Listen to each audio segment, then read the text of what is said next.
So we're gonna give it a few more minutes to wait for a few more people to jump on. Thank you for joining.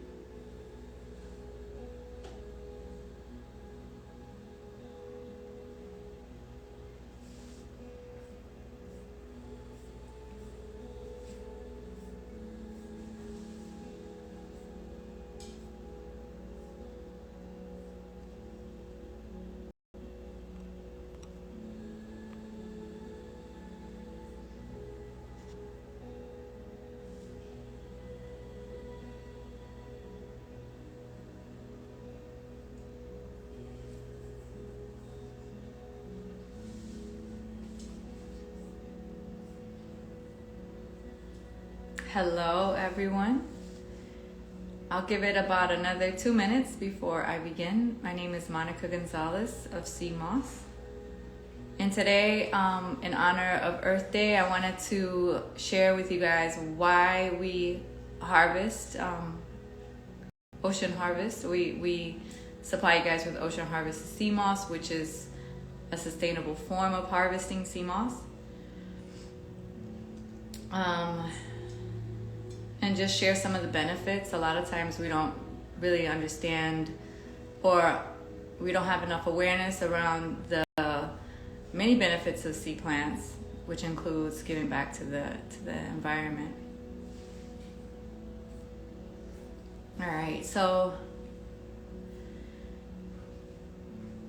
I'll give it another minute. And if you have any questions, make sure to drop it in the comments. Make sure that you participate in some form of action or activity tomorrow or this entire week, whether it's reducing your meat consumption, carbon footprint, how many miles you drive. All right, so again, thank you for joining me today. My name is Monica Gonzalez, and I am part of the Cmos family. We are a small business. We are family owned, and we are supplying you guys Cmos directly from St. Lucia. And in St. Lucia, they have a particular method of farming or harvesting Cmos, which is considered or called ocean harvested Cmos farming. And really what it is, it's similar to like agriculture, but it's in the water. So it's like mariculture. And what they do is in an inlet near, closer to the shorelines, they create these poles, these sticks. And again, it's lined up like in agriculture. So it's a row.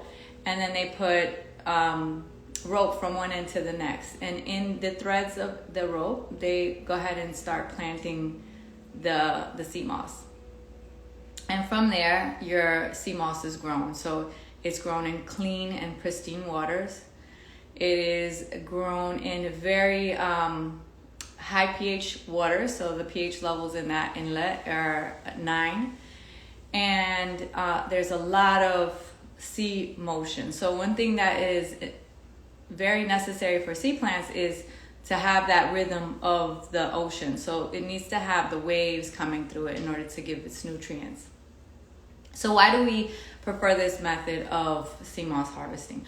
One, the ocean where the Cmos is grown is very rough. So once you pass that inlet or a little bay, you're gonna go into some really harsh and extreme water. So it's more dangerous for the fishermen. So obviously wherever that reef or that rocks are where the Cmos grows naturally, the ocean is very rough and again could be extremely dangerous to the farmers. And that's one thing we want to make sure that we're taking care of the Cmos farmers whom we get Cmos from. Again, it's our family, but it's in an area that this is their base economy. This is what they do, their families do, and you can see it all in the community where you can see how they all harvest the Cmos.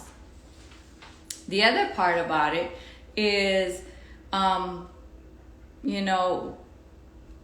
we want to make sure that when we source things, right? And this goes for everything. Whenever we're sourcing foods, goods, clothing, we want to make sure that we're consuming in the most ethical form. So the mission of our company is really making sure that not only is this plant healing for our minds and bodies, for ourselves, but in addition to when we're going to harvest the sea plant or the Cmos, that we're not taking too much from the ocean and out of natural habitats. So it was extremely important for us to not overconsume and overharvest in areas that the sea plant is necessary for the ecosystem. And so sea moss, sea plants, seaweeds, they're all vital for ocean maritime life, right? So not only is it a habitat for the animals, but it's also their food source. And when we're going into these areas that are where humans are not normally, we're disrupting their ecosystem as we pull and as we take from natural habitats. So that was another thing, or another reason why we really were looking to ocean harvest the Cmos versus wild crafting it. Now, the other piece about sea plants is really cool is that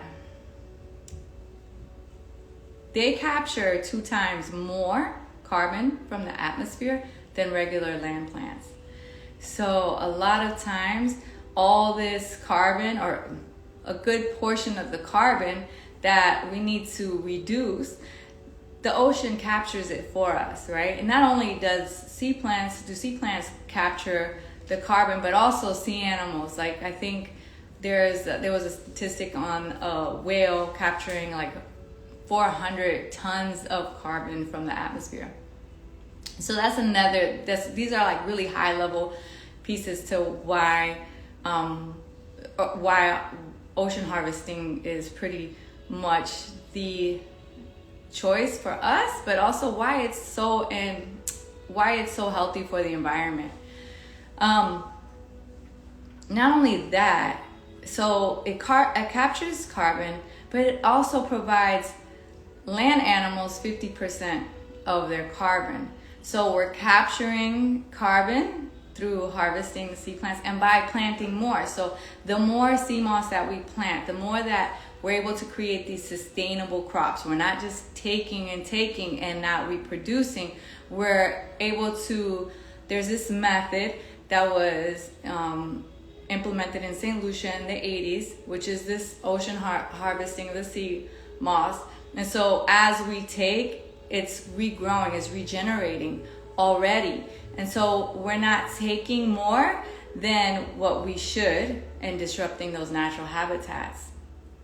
So these are some of the reasons why it was super important for us to be able to, again, not only give you guys top quality sea moss, but in making sure that we're not taking from the environment, creating a product where we're not able to regenerate and give back. And so with this particular methodology, we're able to create a nice rhythm and cycle.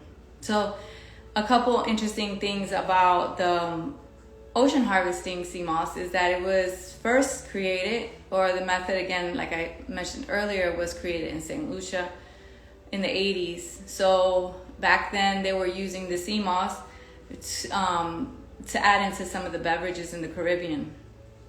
And what they realized was they had one year where there wasn't enough crops, and the wild harvested sea moss was coming off the reefs, but it wasn't as much as they needed.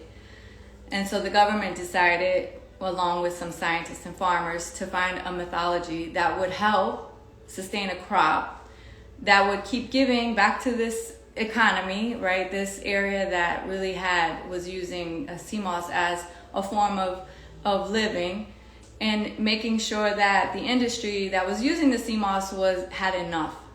So what they did was created this particular program, which was considered a sustainable way of harvesting the sea moss. So it's one of the most sustainable ones. Again, there's no additives to the ocean. It's all clean waters. It's crystal clear.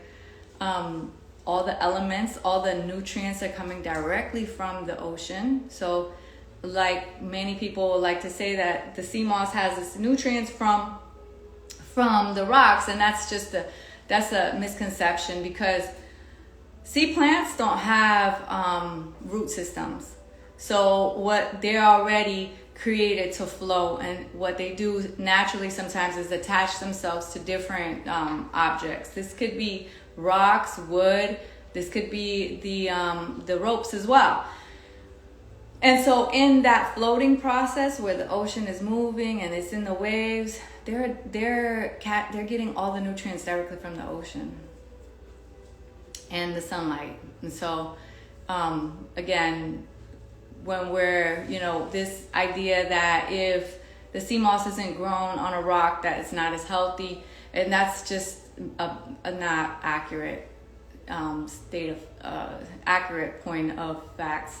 So again, it grows in the water, it gets all its nutrients from the ocean, and it really depends on the quality of the water. So it has nothing to do with the rocks or the reefs, it's the quality of the water. So wherever there's less pollutants, wherever the waters are clear and more pristine, this is where the sea moss is going to give you the best quality sea moss, and you're going to see it flourish, and you're going to see it having a healthy balance, striking a healthy balance with the ecosystem.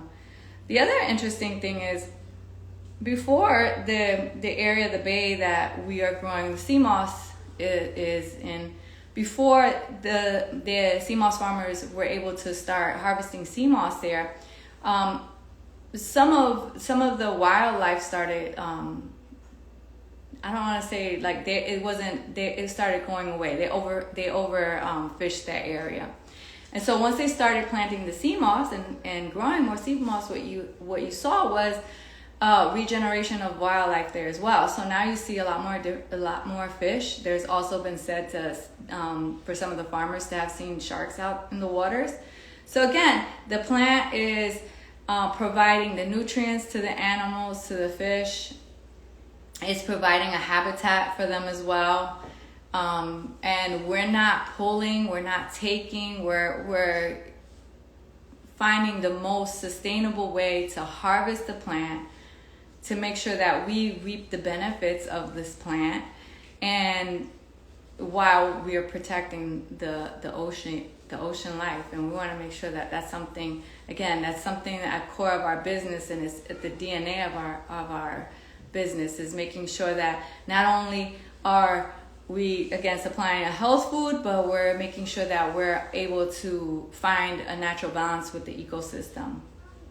In addition, we also package with biodegradable packaging, and making sure that whatever you use in the packaging, that it can be composted, that doesn't have to go sit in a landfill and not deteriorate. So we want to make sure that everything is at the people and planet first. So everything is about making sure that we're doing the best that we can with what we have, and making sure that it is 100% authentic and real. So with that, I'll leave that open if anyone has any questions. If not, there's a blog on our website that talks about the differences of wild harvested sea moss and ocean harvested sea moss. And then I guess the main takeaway is for you guys to know that nutrient wise, there is no difference between ocean and wild harvested sea moss. What is, the biggest difference here is making sure that we are being mindful when we take from natural habitats. So when it's wild crafting, it's going into area that has a limited amount of plants, whatever plant that may be, versus when we have a harvesting of a plant, it is being grown for that specific purpose without disrupting ecosystems. So again, thank you guys for joining me today. I hope to see you guys here again next week. All right, bye.